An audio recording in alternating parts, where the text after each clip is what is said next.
learning outcomes.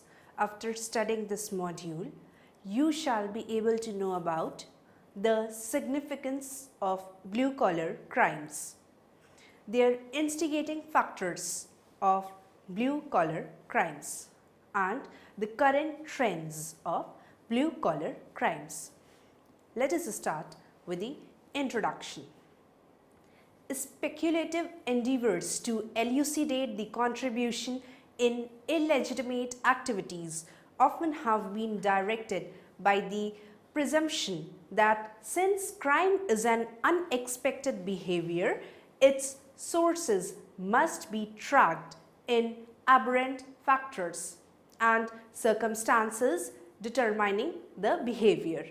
Criminal behavior has conveniently been associated to a delinquent's apparently unique impetus, which in turn has been recognized to a distinctive inner structure such as deviations from the physiological and the mental health, spiritual degeneration, to the impact of exceptional social and family circumstances like political and social incongruities, conflict conditions, trouble in family life, or to both.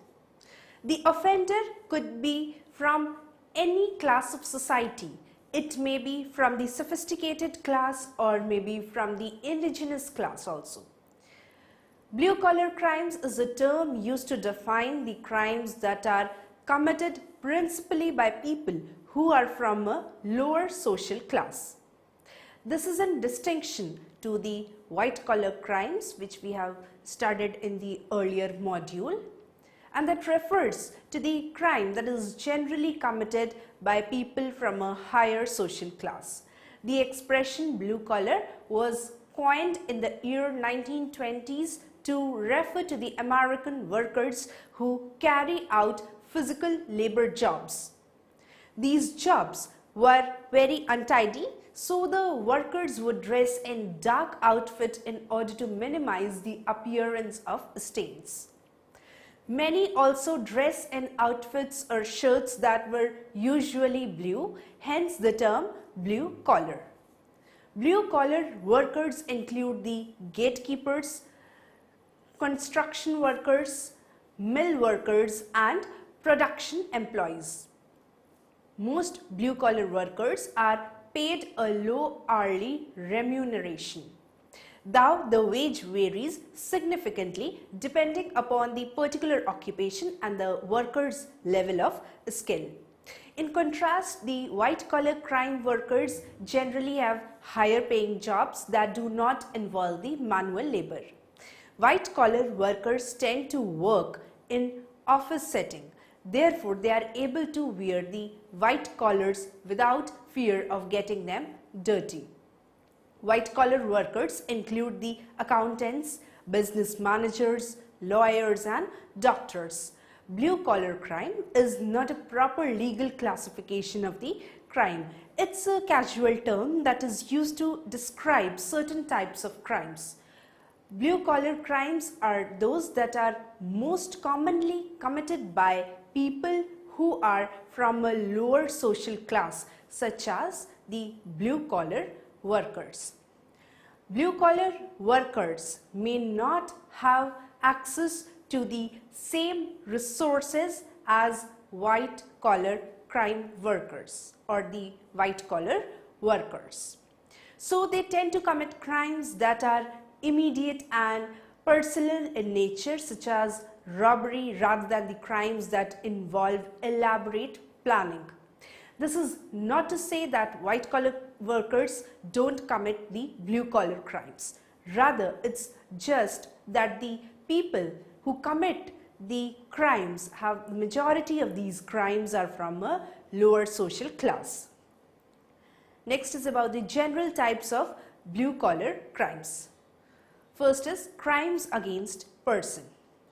Crime against person means any crime which is committed against any individual or the society. Basically, any crime which is against an individual is obviously a crime against the society, and this is the basic concept of the penal functioning of the public administration.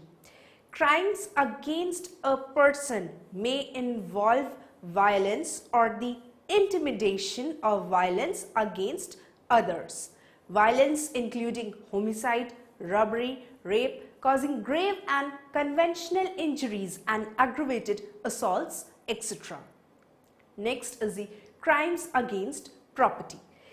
Crimes against property involve theft of goods belonging to others, including burglary, theft, motor vehicle theft and arson, etc. The common type of crimes related to property is housebreaking, as it is the most frequently observed to be committed by the individuals of the lower class of the society.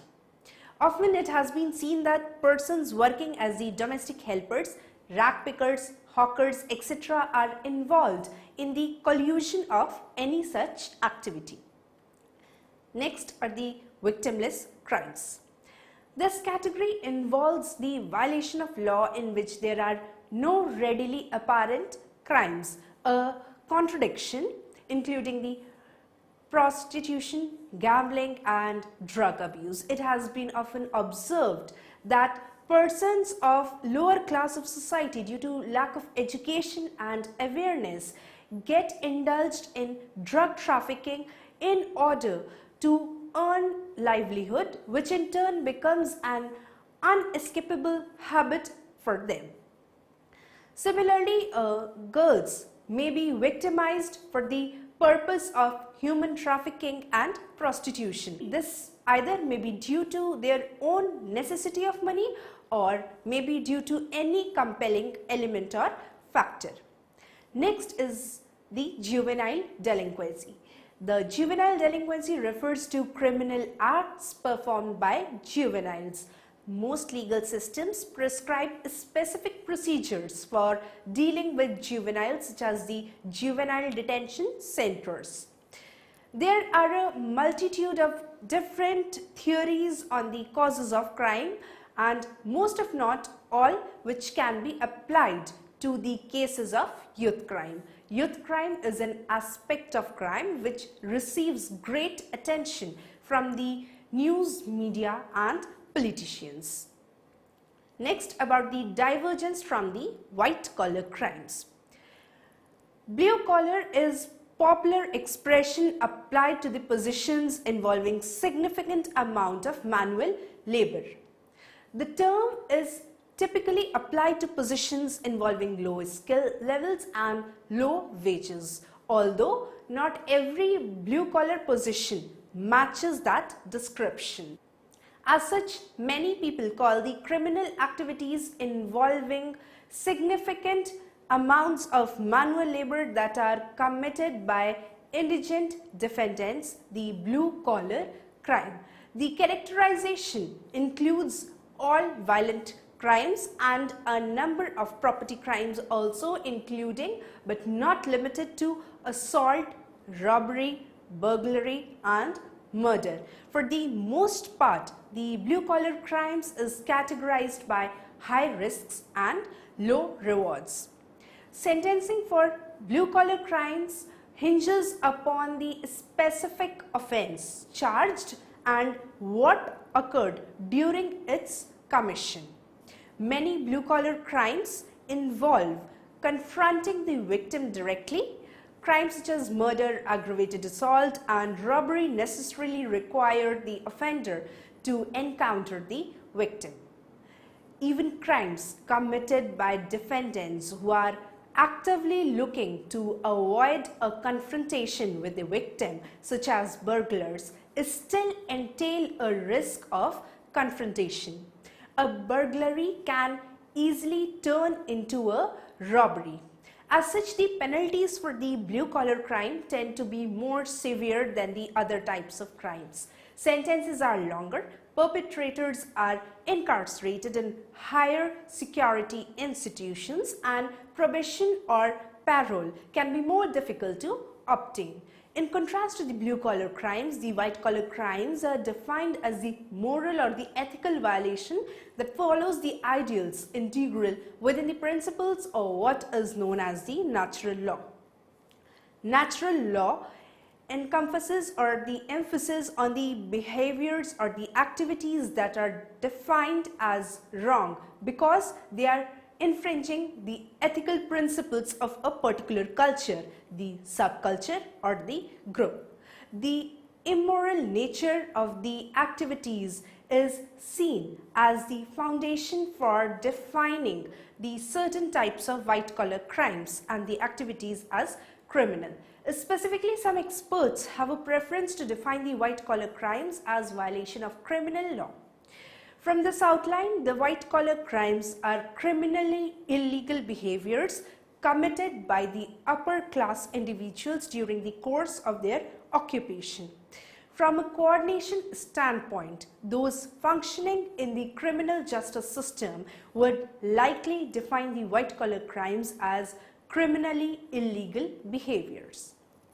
Now we will study about the causing factors of the blue-collar crimes. In criminology, the blue-collar crime is any crime committed by an individual from a lower social class as opposed to the white-collar crimes, which is associated with the crime committed by individuals of a higher social class. These are easier to detect. People are more afraid of these crimes. The blue-collar crimes are more sensational crimes and thereby put more pressure on police due to fear.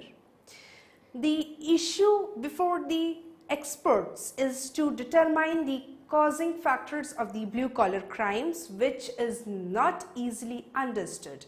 However, some of the identified reasons may be: first is lack of education. According to the intellectuals, the purpose of education is not merely to edify the individual but also to produce the ethical and the social aptitude which is necessary for the development of the nation apart from his own. The concept of education is to incorporate the moral values in the individuals. Lack of education may make unable the individuals to differentiate between the ethically correct and wrong activities. The relation between the education and crime may be more complicated, however, since it depends on the large measure on the way education affects the relative opportunities available to the offenders in different illegitimate activities. Offenders committing crimes against property would have a tendency to enter the criminal activity at a relatively young age, fundamentally just because lack of schooling and legitimate training are not important obstacles to such activities, and because legitimate earnings opportunities available to the young age groups may generally fall short of their personal illegitimate remuneration. Next comes the lack of social awareness. It has been a matter of debate among the scholars that lack of education is not the influencing factor for the instigation of crimes committed by the indigenous class of the society, but it is the lack of the social awareness. There is a large portion of the society which is not literate in a formal way but cultured enough to refrain themselves from any such immoral activity. Lack of social awareness can also originate the desire of committing the legal activity. Moral education cannot be operative in an economically undue society. Consequently, additional research is necessary using a more multifarious models of crime and control to include variables such as the opportunities or the reasons comparative to a nation's standard of living, would be punishment, chance of being caught, law enforcement exertions, and expenses on larceny and property crime relative to other crimes.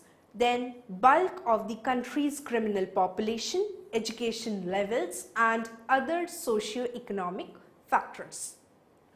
Then third comes the lack of employment opportunities. For an individual, employment is an inevitable necessity for his survival. Lack of employment can make any individual exasperated to indulge in the immoral activity. The main reason is to earn anyhow to fulfill the daily requirements. Due to uncontrollable population problem, it is not feasible to provide employment to each and every person, and most of the individual gets deprived of the employment opportunity. The unemployment may prompt the cause of blue-collar crimes.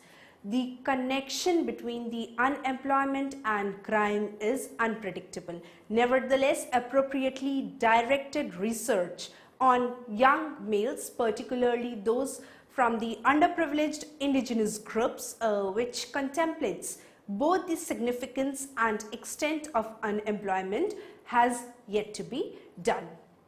The implication of unemployment will fluctuate depending on its extent, social valuations of the culpability, previous familiarity of steady employment, discernment of impeding prospects, comparison with other groups, etc.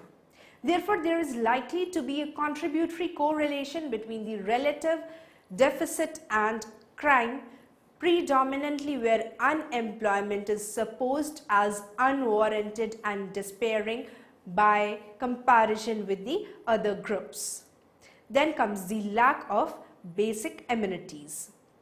Food, shelter, hygiene, education, etc. are the basic amenities required for any individual, and lack of such of these basic facilities may physiologically bring about the causing factors for the blue-collar crimes.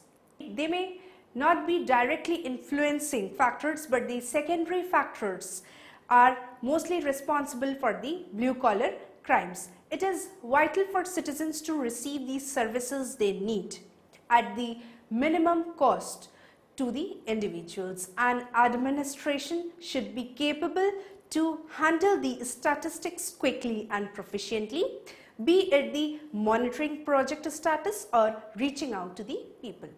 Today, billions of people, nearly half of the world's population, lives in cities.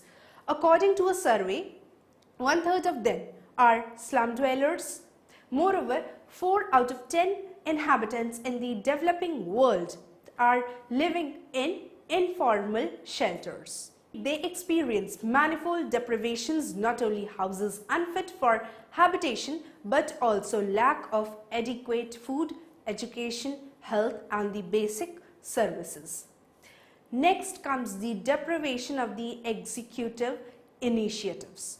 It is the duty and responsibility of the respective government and public administration to check and resolve the problems faced by the citizens, and also to hold such initiatives which are necessary for the development of the poor and the indigenous class of society. Lack of initiatives and programs for the development may be the indirect factor for the initiation of blue-collar crimes. Next, we will study about the repercussions of the blue-collar crimes. Every potential criminal is limited in the prospect to commit crime by the situation in which he or she occupies in society.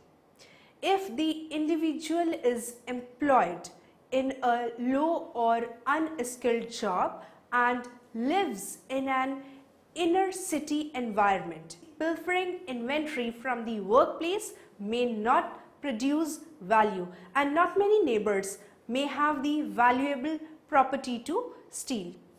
This has significance both for the type of crimes likely to be committed and for the law enforcement also, because there are fewer opportunities to use a skill more blue-collar crimes may involve the use of force, and because more people are injured, there is a greater chance that the victim will report the crime. In contrast, in cases of the white-collar crime, it shades onto the corporate crime, and there is less chance that any crime will be reported. The most common forms of predatory crimes are rape, robbery, assault, burglary, misappropriation, and auto theft, which occurs most frequently on urban streets. Racial minority citizens account for a disproportionately higher number of the arrests for such street crimes. The types of crimes committed are a function of the opportunities available to the potential offender. Thus, those employed in relatively unskilled environments and living in inner city areas have the situations to exploit than those who work in situations where large financial transactions are being made or occurring and live in areas where there is relative prosperity. The blue-collar crimes tends to be more obvious and attract more active police attention. Example for the crimes such as vandalism or shoplifting, which protects the property and interests. Whereas the white-collar employees can intermingle legitimate and the criminal behavior and can be less obvious when committing the crime. Thus, the blue-collar crime will be more often use of the physical force, whereas in the corporate world the identification of a victim is less obvious and the issue of reporting is complicated by a culture of commercial confidentiality so as to protect the shareholders' value. Now we'll summarize all that we have studied in this module. The blue-collar crime is a term used to define the crimes that are committed principally by people who are from the lower social class or lower strata of the society. The types of crime committed are a function of the opportunities available to the potential offender. In contrast, the white-collar workers generally have higher paying jobs that do not involve manual labor. The white-collar workers tend to work in an office setting, therefore they are able to wear the white collars without fear of getting them dirty. Basically, any crime which is against an individual is obviously a crime against the society, and there is a basic concept of the penal functioning of the public administration. The blue-collar crime is a colloquialism applied to positions involving significant amounts of manual labor. This term is typically applied to positions involving low skill levels and low wages. Although not every blue-collar position matches that description. Many blue-collar crimes involve confronting the victim directly. Crimes such as murder, aggravated assault, and robbery necessarily require the offender to encounter the victim.